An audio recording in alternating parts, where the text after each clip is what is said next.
नमस्कार। आज फिर हम शाम के अखबारों की चर्चा चाय के साथ करने के लिए मौजूद हैं। आज शाम के अखबारों की चर्चा के पहले भी कुछ चर्चाएं हैं। मतलब आज नगर निगम परिषद की बैठक थी और शेखर जी उस बैठक में थे और बहुत ही सारगर्भित तरीके से आज बैठक चली, लंबी चली। और पार्षदों में कुछ पार्षदों ने अगर रायता फैलाने की कोशिश की तो कुछ पार्षदों ने बहुत बेहतर तरीके से अपना जो प्रस्तुतिकरण दिया वो वाकई काबिल तारीफ़ रहा। मतलब इससे लगता है कि विजनरी पार्षद भी परिषद में पहुंचे हैं, जिनके पास तथ्यों के साथ आर्ग्यूमेंट करने की स्थिति रहती है। इसके अलावा आज शहर में कुछ सोशल मीडिया की भी एक खबर उठाई हमने कि एक व्यक्ति एक सोशल मीडिया पर इन्फ्लुएंसर ने डाला है कि उसका दर्द बताया कि सड़क की हालत कैसी है कि बीच में कोई घिसेगा कि जिस दिन भी उसमें घुसेगा दोनों के डिवाइडर के बीच की खाली जगह में तो मरेगा। उसका कहना ये हालत ये है और सड़क चल रही है, लोग चल रहे हैं, ये वाली दृश्य है।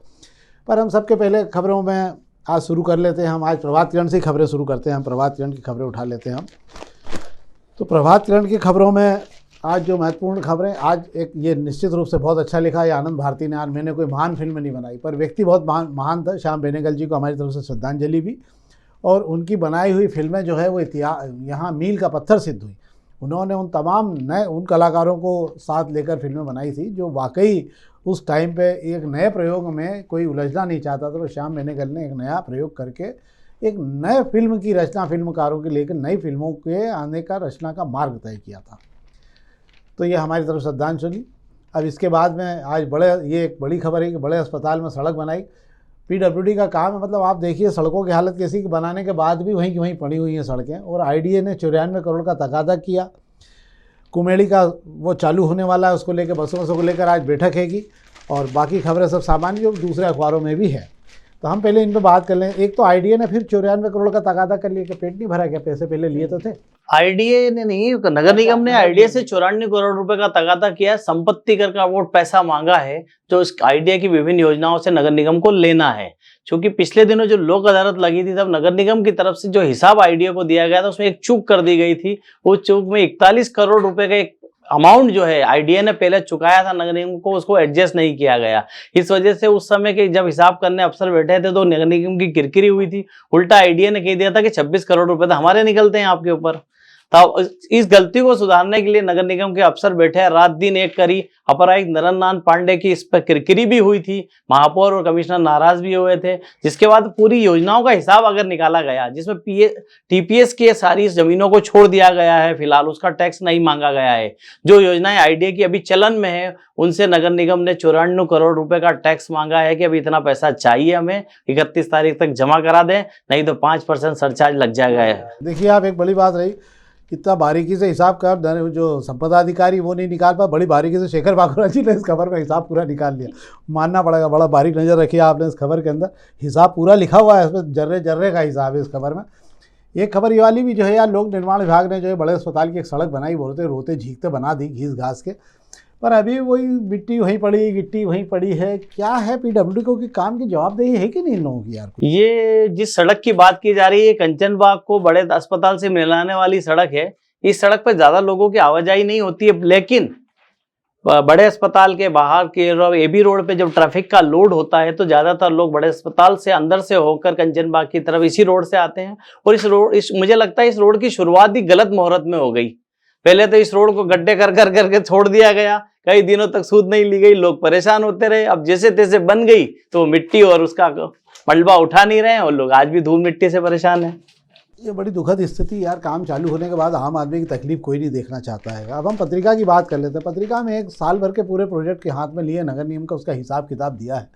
और इसमें जो है हिसाब किताब में जो उपलब्धियां बताई गई वही बड़े मज़ेदार है। मुझे लगता है कि एक तो 32 साल से हुकुमचंद मिल के जो मजदूर लड़ रहे थे अपने पैसों के लिए, उनको नगर निगम ने पैसा दे दिया।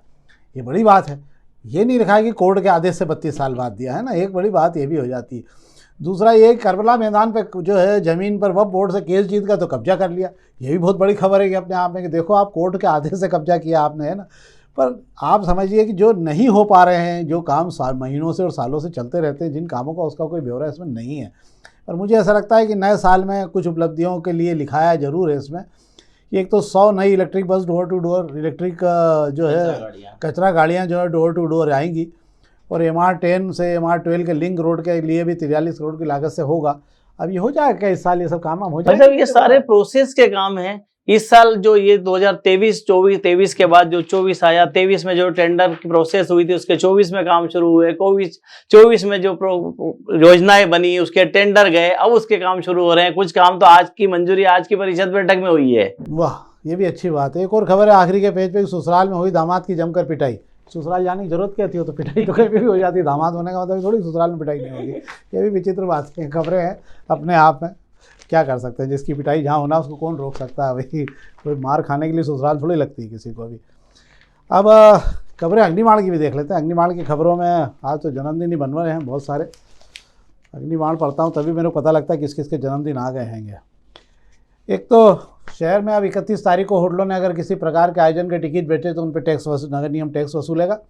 और इसी के नीचे एक खबर और जरूर है कि दिलजीत दोसांझ का जो कार्यक्रम होता है उसमें नगर निगम को टैक्स नहीं मिला शायद थे, क्या लंबा चौड़ा टैक्स है क्या, कितना है? नगर निगम ने दिलजीत दोसांझ के कार्यक्रम को लेकर शो कराने वालों से मनोरंजन कर की मांग की थी।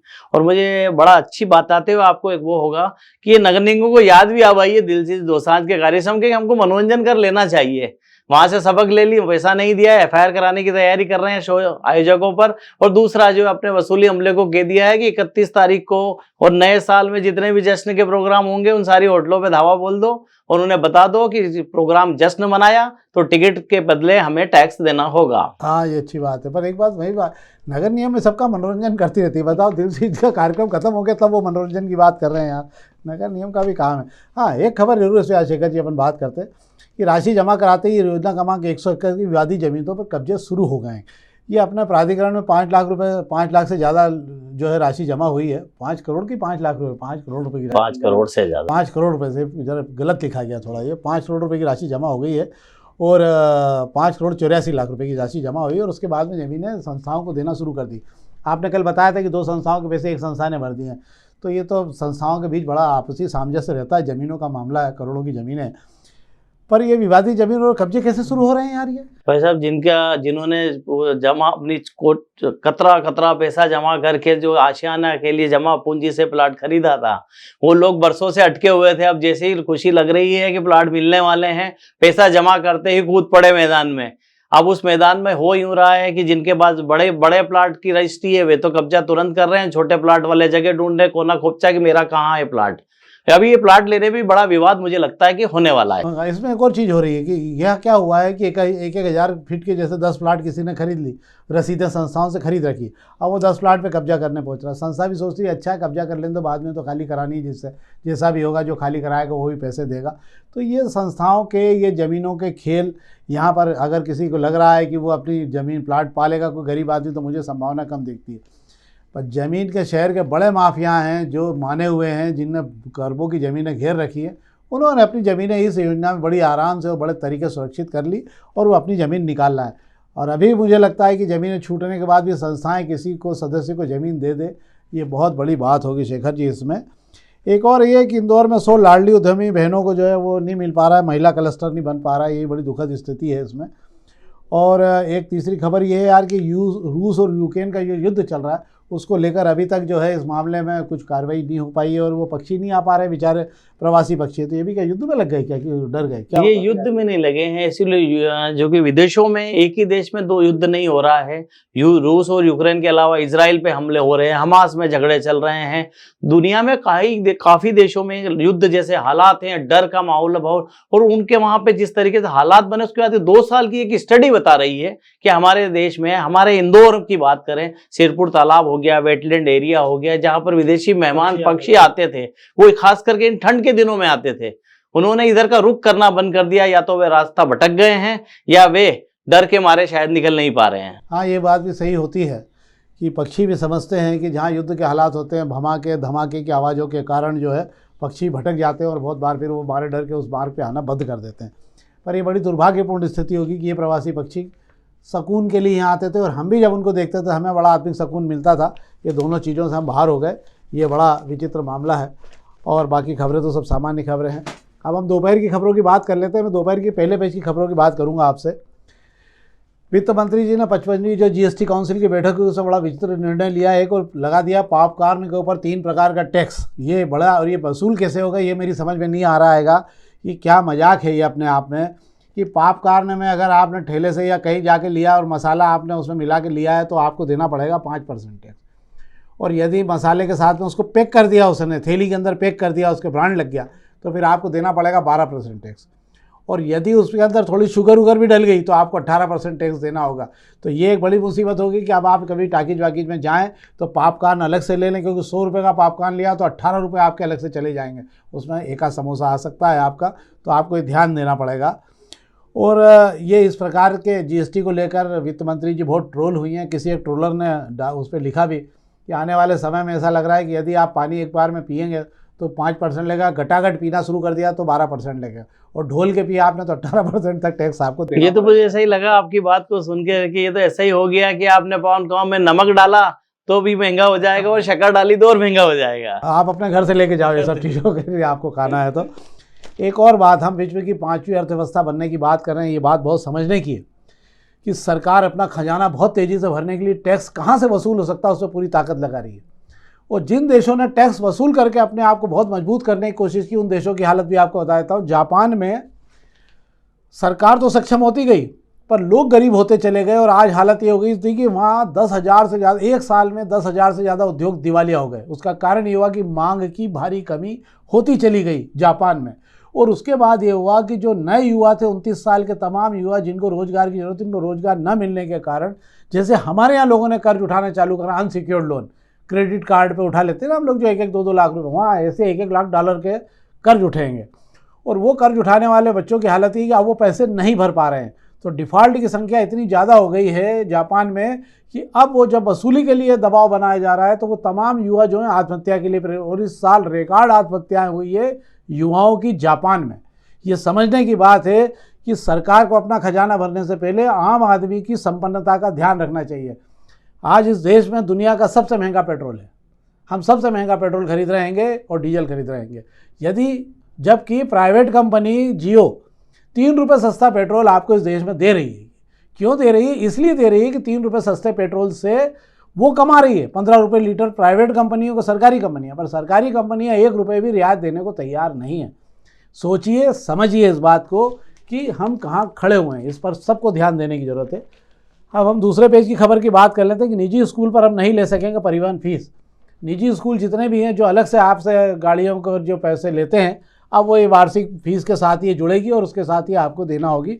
अलग से प्राइवेट स्कूल नहीं करेंगे। इसको लेकर फीस एक्ट में एक संशोधन कर दिया गया। शेखर जी, अच्छा प्रयास ही क्या ये? पर मुझे लगता है कि इससे पालकों को या छात्रों को कोई राहत मिलती हुई नजर नहीं आएगी। उसको लेने का तरीका बदल दिया है। आप इधर से ना लेके अलग से ना बता के उसको लमसम में जो एजुकेशन फीस में जोड़ लेंगे, वो उस पर शामिल हो जाएगा। और एक और खबर ये जरूर है कि इस साल शहर में वाहनों की संख्या बढ़कर 32 लाख के पार पहुंच रही है। 2 लाख से अधिक वाहन इस साल खरीदे गए हैं। और आश्चर्य की बात होगी, अब ये शहर जो है महंगी कारों के नाम से जाने लगा। 7 करोड़ तक की कारें चल रही हैं। 1-2 करोड़ की कारें तो सड़क पर आप खड़े हो जाएं तो आधे घंटे में आपके सामने से निकल जाती है। जो BMW आज से 10 साल पहले 2-3 बिका करती थी, आज की तारीख में 50 से 70 बिक रही हैं। तो महंगी कारों का चलन और महंगी कारों का शौक बहुत तेज़ी से शुरू हो गया है। और 32 लाख की आबादी, 32 लाख वाहनों की आबादी के लिए क्या इस शहर की सड़कें ठीक हालत में हैं?